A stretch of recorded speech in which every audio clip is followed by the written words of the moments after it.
उन्होंने पिछले साल में शायद कोविड के अंदर डायरेक्टली काम नहीं किया होगा, और ऐसे बहुत सारी हमारी मैन पावर है। मैं समझता हूं उनको 5-7 दिन की थोड़ी बहुत ही ट्रेनिंग देकर भी हम उनको आज नए जो बदली हुई परिस्थिति है उसमें कैसे कोविड के ट्रीटमेंट के लिए और ज्यादा सक्षम बना सकते हैं अपनी मैन पावर को। और ये मुझे पूरा विश्वास है कि जब आप अपनी अपनी इंस्टीट्यूशंस में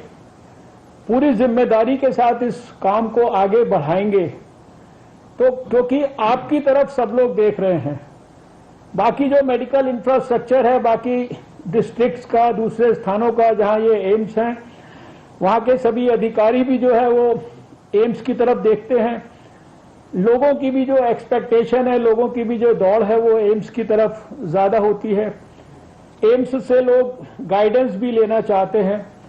और ऐसे में हम चाहेंगे कि जिस प्रकार से नई दिल्ली एम्स ने सारे देश में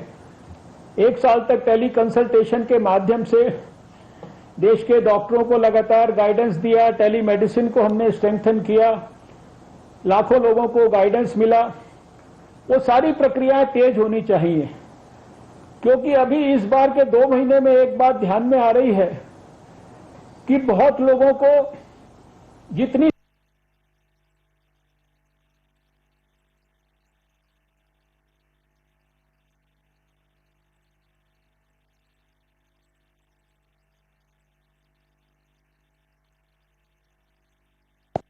उनकी बात धैर्यपूर्वक सुना जाना,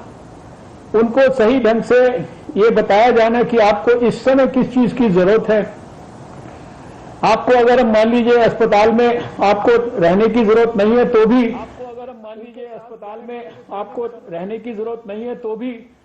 उनके साथ डायरेक्ट टेलीफोनिक संपर्क अपनी टीम्स का मेंटेन कराना।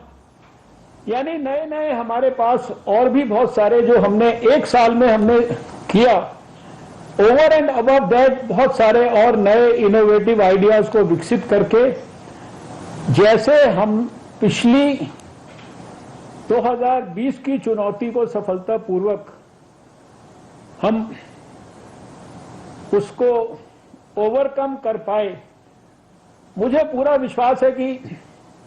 भले ही आप स्क्रीन के ऊपर 10-15 लोग हो, 10-15 एम्स हैं, बाकी लोग जो अभी एम्स डेवलपमेंट के विभिन्न प्रोसेसेस में हैं उनको अभी हमने आज नहीं बुलाया, लेकिन जिनसे हमें बहुत बड़ी एक्सपेक्टेशन है उनको ही आज बुलाया। बाकी 10 को भी अलग से बात करेंगे, क्योंकि वहां अभी बिल्डिंग इंफ्रास्ट्रक्चर बन रहे हैं, वहां पे किस प्रकार की व्यवस्था हो सकती है। लेकिन आप सबको बहुत ही आशा और उम्मीद, ये खाली भारत के स्वास्थ्य मंत्रालय की आशा और उम्मीद नहीं है, ये देश के 130 करोड़ लोगों की आशा और उम्मीद है, ये हमारे प्रधानमंत्री जी की आशा और उम्मीद है। आप देख रहे हैं कि प्रधानमंत्री नरेंद्र मोदी जी स्वयं एक कोरोना योद्धा की तरह जो है दिन रात इस लड़ाई को लड़ने के लिए 24 घंटे वो मीटिंगें करते हैं, अपने अधिकारियों से विचार विमर्श करते हैं। कल भी उन्होंने देश के वरिष्ठ मेडिकल प्रोफेशनल्स के साथ डिटेल में मीटिंग की, उसके बाद फार्मास्यूटिकल कंपनीज से मीटिंग की। अभी हमारी मीटिंग के बाद थोड़ी देर के बाद वो स्वयं वैक्सीन मैन्युफैक्चरर्स के साथ मीटिंग करने वाले हैं, और किस प्रकार से उन्होंने जो ऐतिहासिक वैक्सीनेशन का कैंपेन 16 जनवरी को लॉन्च किया, वो किस तेजी से आगे बढ़ रहा है, उससे जुड़ी हुई पॉलिसी कितनी वाइब्रेंट है, कितनी डायनामिक है, उसमें भी आने वाले 1 मई से कितने बड़े चेंजेस होने वाले हैं। तो सरकार हर चीजों के प्रति पूरी तरह से सजग है। सरकार में होल ऑफ गवर्नमेंट और होल ऑफ सोसाइटी अप्रोच, इसके साथ काम किया जा रहा है। और अभी तो 2021 में आप सब कई गुना ज्यादा अनुभवी हैं 2020 के मुकाबले। कोविड के खिलाफ तो हम लोगों ने जीरो से सब कुछ सीखा और एक्सट्रीम तक हम लोग पहुंचे। तो मेरी आपसे यही आशा है और यही विश्वास है कि आज की इस मीटिंग के बाद आप सब ये मान के कि आपका जो एम्स है उसकी बहुत बड़ी जिम्मेदारी है, वो खाली उस क्षेत्र के लिए नहीं है, वो आसपास के डिस्ट्रिक्ट्स के लिए भी है, वो आसपास के मेडिकल कॉलेजेस के लिए भी वो मेंटर इंस्टीट्यूशन है। आसपास के मेडिकल कॉलेजेस को भी आपको इतना प्रेरित करना है कि वो भी बड़े सेंटर्स बने कोविड के इस जो सर्ज को है इसको डील करने के लिए। तो मैं इसी आशा और विश्वास के साथ कि हम सब मिलकर